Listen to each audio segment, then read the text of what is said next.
So I was riding the train back from D.C. to New York today, and I did something I never do. I read the newspaper on paper. I do everything online. I haven't picked up an actual print newspaper in years. But today I was very much loving Amtrak, enjoying drinking my AM coffee, eating my AM bagel, reading my print copy of the Washington Post, when I ruined everything by snorting my AM coffee right out of my nose, right onto the print copy of the paper. When I came across a Q&A in the paper with one of our former guests who I met in Louisiana, Dr. Edward Overton at LSU. The Post asks him and another expert, Professor Ian McDonald from Florida State, about various scientific things about the BP oil disaster.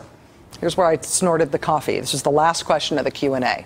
Question: what efforts are being made to detect contamination in seafood from the Gulf? Answer, Dr. Overton: there's no fishing or harvesting in a large area that has been affected by the oil. Of course, fish can swim in and out of that zone, so the zone of no fishing is much larger than the actual oil area. Then the catch is inspected rigorously by organoleptic testing, which is a fancy science word for taste and smell. A selected portion is undergoing chemical analysis. Then Professor McDonald says there are tasters trained to find seafood contamination. It turns out that the trained palate can detect hydrocarbons in the parts per million range. That's how we're testing the seafood for contamination. Smell tests. 60 sniffer/tasters from various agencies and organizations have been trained so far in seafood sensory testing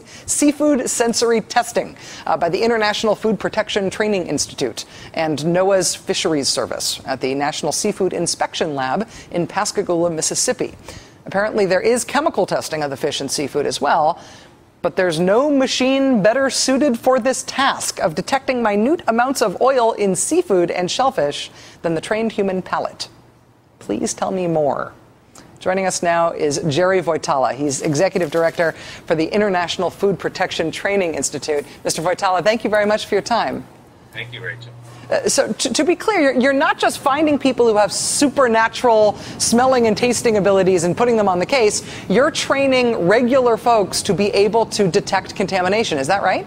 That's absolutely correct. It really, it's the training. You can almost take anyone and put them through this training, and it really emphasizes and gets them to think about how they can use what's already natural in them to do this. And so these folks from all the 5 Gulf states that we're putting through this training come from various agencies in those states, and they don't do this every day for a living. They do other types of things, whether they're fisheries people or whether they're food inspectors. And so a couple of quick days of going through this and going through the testing that they're put through, they come out with a lot of sensory memory. And do some people have a more natural affinity for sniffing? Do you find out after you do the training that there are some people who have like star noses?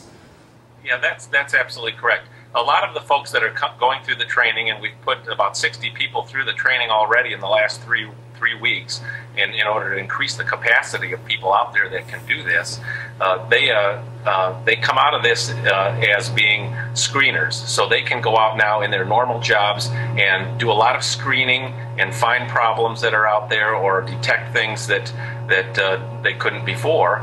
But then there's additional training that can take place where they can become assessors, trained assessors, or even experts at some point, and that all depends on how good their God-given talents are.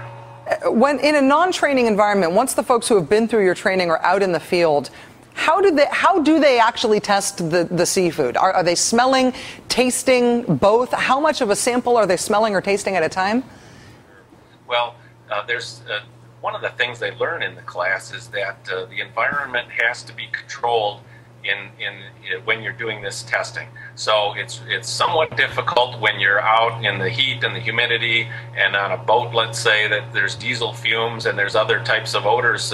It's a lot harder to do that. So it's always encouraged to do that in a lab setting. Sometimes that's not always possible, but a lot of the assessments that are made, or all of the assessments that are made in terms of opening and closing waters, that's taking place in a laboratory setting where a lot of those environmental factors can be controlled. And you've got these incredibly well-calibrated human testing machines alongside all of the mechanical ones, which is what we all imagined is how this is done. It's fascinating stuff. Jerry Voitala, Executive Director for the International Food Protection Training Institute. Thank you for your time and good luck with this. Before today, Nevada's Republican Senate candidate Sharon Angle had been tossed nothing but journalistic softballs by hand-picked right-wing talk show hosts. No more. Oh, we don't have the soundbite. Thank you. What do you mean? Come on, you guys. Really? We don't have the soundbite? Wow, that's awesome. Hold on. What do you mean about Second Amendment remedies, Sharon Angle? We kept asking into the parking lot, but received no answer. Why won't you answer what Second Amendment remedy means? Nothing at all. It's a simple question. Senate candidate Sharon Angle has found that life outside her ideological cocoon is different than what she's used to. It's a little colder. We'll have more on that, maybe even with sound, if we're lucky. Just ahead.